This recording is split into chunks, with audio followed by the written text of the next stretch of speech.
Chapter 4. The Others. Monica awakes with a start and breathes heavily. It is 3:36 a.m. the next day. Zazor, I had a weird dream last night. No response. Zazor. Zizor was too busy focusing deep within his mind. He is growing fearful of the silence from his brothers, and it is driving him mad. Knowing what they are capable of, he wants to stay on their good sides at all costs. They know I am here and commanding a large squadron. If we do not communicate with them, they may think that I am going rogue. We have a big morning ahead of us. A heavy rainfall begins to come down. The soothing sound makes Monica fall back asleep unbothered by a nightmare. Some drops manage to land in the shelter, but not enough to bother her. Monica awakes as the sun peeks through the small window, a small bird sitting about it. I guess the comet didn't kill everything. That's nice. Still no sign of the others. We should go outside and wait for them. I pray that they all found what we were looking for with no issues. Can't you ping them? I will do so now. Zizor sends a green ping first. They seem to have found a place about 16 miles west of here. They say it's a factory and that it is abandoned. They will keep watch to make sure no humans come to it as we work our way there. An old factory? Wouldn't that be kind of dirty? It looks like they already have some soldiers there cleaning up the place. They already found you a bed and some supplies. What are we waiting for? Let's go. Should I have a soldier carry us? Hell yeah. Zizor sends a signal, and a blimped-out soldier picks her up and begins to sprint towards the shelters at 12 miles per hour. At this speed, we will be there in no time, Zizor says. The duo continue their run as soldiers surround them, keeping any potential threat at bay. The wary scholar who doubted Zizor split off from the others and continues to head northbound to an unknown location. Zafson will not be happy with my findings. The other Greens must have already noticed I split off from them. I must keep my comm system off for the remaining journey. The Green with blimped legs sprints north to return to his assigned leader, Zafson, to report what he found out about Zizor. The soldier group and Zizor near the factory when Zizor gets a ping. What are they saying? Monica asks. There is a problem. One of the Greens has split off from the rest against my commands. What does that mean? The Miats can only be loyal to a single leader. It is likely they were only pretending to be loyal to me, but were already assigned to one of my brothers. But he will tell them where we are. 2 of our Greens are already in pursuit, but his signal disappeared. I told the Greens to stay in pursuit at any cost and to make sure that he does not reach my siblings. I also have an idea that may tell us where he is heading. What idea? We know where we last saw him. If we ping my brothers a friendly communication, we can find out his trajectory based on where my nearest brother is. But don't your brothers have to respond? And wouldn't that tell them where we were? It would, but I'm afraid it is a gamble we need to take. We cannot afford to give my brothers any tactical advantage over us in case they have plans that stray from our mission. Are you going to do it now? Yes. I do not want them to know exactly where our safe place is, so it is best to do it a couple of miles away. Zizor sends a command to make the soldier stop, and Monica hops off the soldier. Zizor closes his eyes and begins to emit a loud blue signal. The noise never seemed to leave as the loud feedback reverberates off nearby trees. Zizor keeps his eyes closed, but there is no response. Several minutes pass when Zizor suddenly gets a response. What is it? Monica asks. One of my brothers. It's Talitro, and he is in New Zealand. He says, "Hello, my brother. I hope we meet soon enough." That seemed genuinely friendly. Yes, but the Rogue Green would need to cross an ocean to reach him. I doubt it was his, scholar. Then who... Suddenly another signal hit Zizor's crown. Who is it now? It's Zafson, another brother of mine. Where is he? What did he say? He is in Wisconsin, and he says, "Welcome to my continent, Zizor." His continent? Zizor takes a moment to send a signal to his scholars in pursuit of the Rogue Green, telling them of Zafson's location to pinpoint where the rogue is heading. He also sends a signal to 50 of the soldiers around him to assist in the pursuit. Where are they heading? They are backup. That message was not reassuring. They must find that last Green before he reaches Zafson. Let's get to the safe haven. Monica says with a panic. A soldier picks her up again and they continue onward to their new home. Shortly after 30 minutes, they arrive to a gated factory that looks like it was used to manufacture cars many years ago. It was the size of a large grocery store and has a 30-foot ceiling. It was very dusty, but the soldiers worked nonstop using old brooms to sweep out the dust and air out the windows. They used the back office of the factory near the restroom to make up Monica's room. Monica walks around as she admires the quaint room. This is kind of nice. You know, for the apocalypse and all. I took liberty by turning off our comm system now that we all know where this is. It'll keep anyone from finding us. We need a peaceful yet swift birth because I cannot afford to have Zafson get the jump on us. What is his angle? Is he planning to betray the Allfather, or am I just overreacting? Monica plops on the bed. The bed's nice too. Monica, did you hear me? Yes, I heard you, but I think you're overreacting. Think about it. Even if his message was a little threatening, do you really think one of your own would try to kill us? Well, killing us is not so easy. We could die and be reborn with backup fluid stored in all hunter crowns, and we have another 1,000,000 of them floating around Earth. So if they wanted, they could kill you and I, and then make me be reborn into another host. Sibling rivalry? I do not understand, but I can assure you that Zafson is the craftiest one. We must stay vigilant and be prepared just in case, even if it is unlikely he will kill us. All we can do is hope that Grunt catches up to the spy then. Yes, and that Zafson doesn't catch on to the fact of us doing that. But he sent a spy first. Think of it like a game of chess that each side refuses to lose, but yet is not trying to stop the other player from winning. Moves must be made for it to be a game, but the wrong move could anger the other player and force their hand to make a rash decision they otherwise would not have made. If I anger Zafson, he won't take it lightly. All this talk of Zafson's might, are we not as formidable? Zizor stays silent. Does he possess the powers to rain down freaking comets? No, he doesn't. His power is much different, but in his hands could be more devastating than our own. What's his power? Okay, I guess now is as good a time as any to explain some things. I promised you I would. When we were but bacteria with no hosts, we were granted our powers and promoted leaders from hunters. A higher-ranking scholar carried the will of our late Allfather, who left behind several stone etchings with our mission etched into it. This scholar, the one who promoted us, read us the scripts in the ancient language, and we grew up slowly while reproducing ourselves asexually to ensure, if one of us died, we would still be able to exist. We are comprised of billions of ourselves, but each of us share the same consciousness, except for those who lie dormant in other hunter crowns. My DNA in those crowns can only be awakened if I was to somehow die. Each crown has about 100 of each leader, who can then rapidly reproduce using the advanced crowns. Or our powers were just spoken of, and we had no access to the powers until we were to harbor a compatible human. The 4 leaders each possess a special power that, you know mine, Comet. My brother Zafson has the particle property, meaning he can split his body into particles and teleport anywhere. He can even materialize parts of his body elsewhere. That is an incredible power. Yes, and with someone cunning like Zafson, it can be extremely dangerous. It has its limits, but it is for sure a dangerous power. And the others? Talitro has the power of stars. He can become a star or make smaller stars come off of him for projectile-like attacks. Become a star? Yes, anything a star can do, he can do. He can blow himself up or even scorch everything around him. It is a good thing he is more tempered than some of us, because in the wrong hands, he could easily decimate the planet. Sheesh, that sounds intense. Finally is my craziest sibling, Zemesian. He has the black hole property.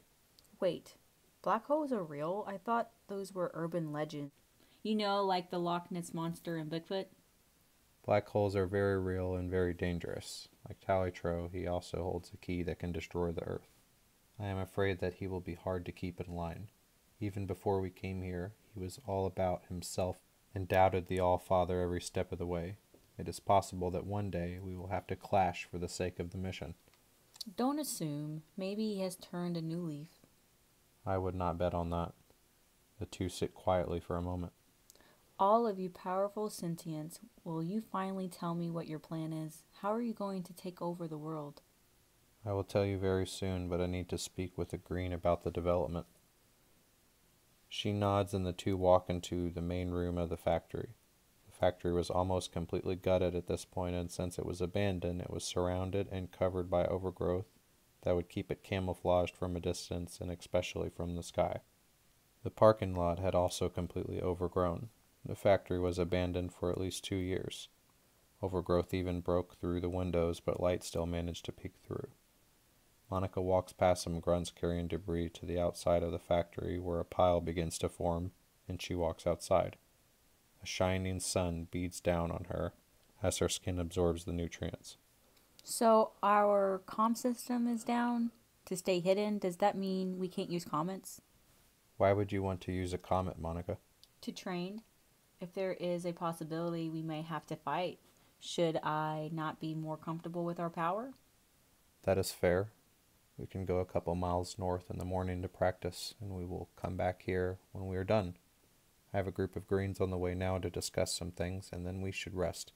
We still have some wear from our last fight. The Greens all surround Zizor. Zizor calls for 4 Greens to come up to him where he runs a scan of their crowns. These 4 Greens are tied to me and are my servants, impossible to disobey. I want the 4 of you to check all of the remaining soldiers and scholar crowns to ensure we do not have another traitor amongst us. If you did not hear, we had a rogue Green working for Zafson, spying on us, who is currently en route to report his findings. I have a small group heading after them.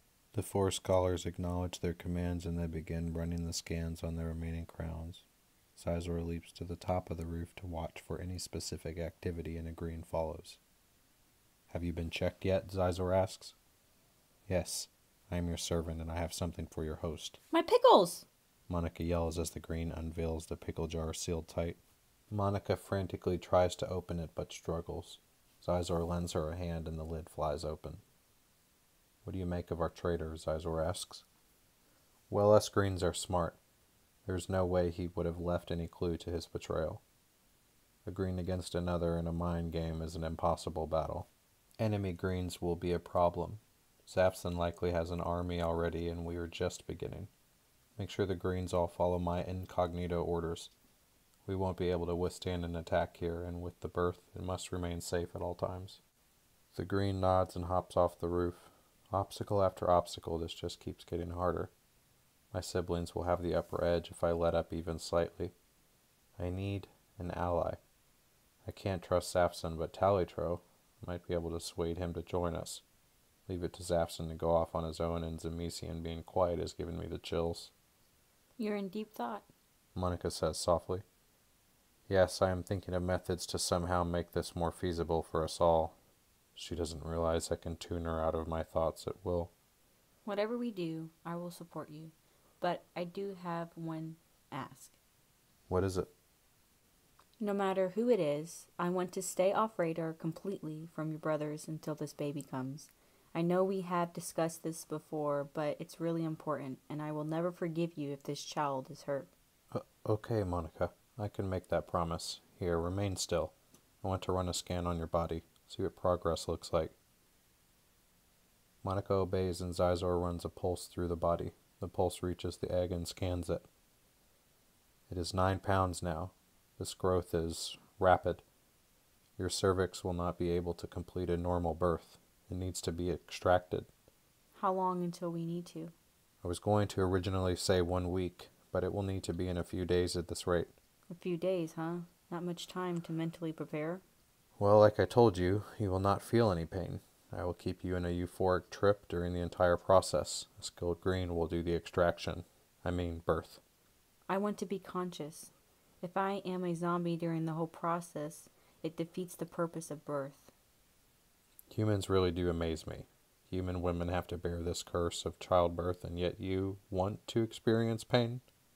It is not something I can explain, but I need to pee. Listen carefully. Climb down. No more leaping around like a superhero, okay? Sure, Zizor says as he climbs down, when suddenly an intense pulse shoots throughout Monica's body as they are descending. The pulse freezes up her nerves, causing her to lose her grip and fall 30 foot to the ground. As Monica plummets, she sticks her legs out to soften the fall. Zizor did not have enough time to strengthen her. and was feeling helpless from the pulse that Monica lands hard, snapping both of the leg bones. She screams in pain, and Zizor disperses his fluid into her rapidly, instantly putting her to sleep. "Get us inside," Zizor yells. 3 greens carefully pick her up and bring her to the inside of the new room. "Run a scan," Zizor yells, being too tired to do so himself.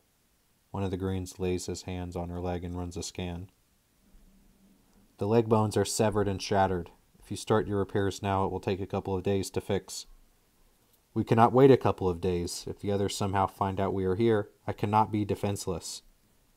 "Sire, even if you had a full tank of fluid, the minimal amount of time it would take would be 26 hours. Zizor lifts his hand in the air. "Sire, if you summon a hunter, it will crash into the facility." "Catch it," Zizor says coldly. The panicked green jumps up and sprints outside and leaps to the roof. He says, "Catch it," so casually, he mutters to himself. He leaps to the rapidly descending crown and catches it violently. His body combusts as he spirals about like a football player catching the winning touchdown, but the ball is a rocket. The green violently falls off the roof with a splat, dying instantly in a mess of green fluid, blood, bones, and tissue. Another green runs to secure the crown and brings it to Zizor. "Yes," he hisses. "So you plan to kill millions of us to speed up your healing by 22 hours, the green asks. "Are you questioning me?" he asks. The green silently hands over the crown. Zizor sticks his hand in and types something on the keypad. The red, orange, and green fluid ooze out in a mixed gray fluid, and the crown fills with blue fluid slowly. "You tricked it into thinking it was atop a new host. You would go for so many lengths for this woman," another green asks. "The last green who had questions ended up being a traitor," Zizor says. "I'm just being observant, not critical. My mission is to obey you fully, but lead us to the mission, even if it involves stepping on your toes. No leader can work alone. This is why the master switch is not given to a single leader, but all 4. Do not speak again. The mission, my mission, will be executed without your involvement. Work with me and for me, or be slain as an example." The green looks at the splattered green and nods accordingly. "Now sever the legs. You have some surgery to do." The green uses its sharp claw to make incisions into each leg, revealing the mess of bones. He then breaks open the fell crown's vial and pours the fluid directly atop the bones, and the proteins begin to restore it. What happened on that roof? That pulse was blood-curdling. The more time goes by, the more I feel like the egg is not such a good thing. It seemed defensive. Does it maybe no longer trust Monica after she punched herself? "Zizor, you need to sleep. You can speed up the healing by an extra couple of hours if you do. We will keep your guard." "I suppose you're right." "You did make a mistake, though, my lord." "Excuse me?" "The crown you summoned." "What of it?" "Wait!" "Yes, it would be expected that we told your sibling exactly where we are, since the geolocator would have to be enabled to summon a crown from orbit." "Fuck!" Zizor yells. Monica mumbles in her sleep. "We need to keep this under wraps. We can still find out where Zafson is once our greens find a spy. If I may, sire, since we are basically wide open here, why don't we send some greens off to find more soldiers, and then we will all turn our locations back on as a show of power. Everyone else is staying hidden, but since we visible now, we should use this to our advantage and make ourselves stand out as a mighty army." "It is too risky. I would rather gamble on the chance that they may have missed it, but because of my mistake, I need you to do something for me." "Anything." "Take a group of 10 greens and 10 oranges west of here." "No, that won't work. If my crown doesn't show up, they will know it's a ruse. I need to think smarter. We need to make it look like I just summoned a crown while en route somewhere else. We can carry you a few miles west on a makeshift gurney, and you can summon another crown and we can head back." "It won't work. I really screwed up. Zafson is wise enough to realize that.